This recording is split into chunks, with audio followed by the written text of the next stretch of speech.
Maharashtra bulletin, आपला महाराष्ट्र, आपली बातमी. नाशिक जिल्ह्यातून एक मोठी आणि महत्त्वाची बातमी समोर येतेय. नाशिककरांना कडक उन्हापासून दिलासा मिळण्याची शक्यता असली तरी दुसरीकडे एका मोठ्या संकटाचा इशारा देण्यात आलाय. भारतीय हवामान विभागाने पुढील 2 दिवसांसाठी नाशिक जिल्ह्याला येलो अलर्ट जारी केलाय. गेल्या काही दिवसांपासून सोसाव्या लागणाऱ्या उन्हाच्या तीव्रतेनंतर वातावरणात अचानक मोठा बदल झालाय. नाशिकसह संपूर्ण उत्तर महाराष्ट्रात पुढील 2 दिवस वादळी वाऱ्यासह मुसळधार पावसाची शक्यता वर्तवण्यात आली आहे.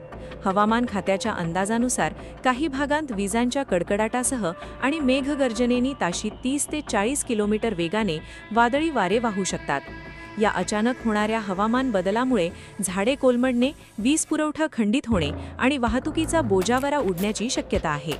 हवामान खात्याने शेतकरी, प्रवासी आणि सामान्य नागरिकांना सतर्क राहण्याचे आवाहन केलंय. विशेषतः विजा चमकत असताना नागरिकांनी उघड्या जागेवर किंवा झाडांखाली थांबू नये असे प्रशासनाकडून स्पष्ट करण्यात आले. महाराष्ट्र बुलेटिनसाठी विजय बागुल, नाशिक. महाराष्ट्र बुलेटिन, आपला महाराष्ट्र, आपली बातमी.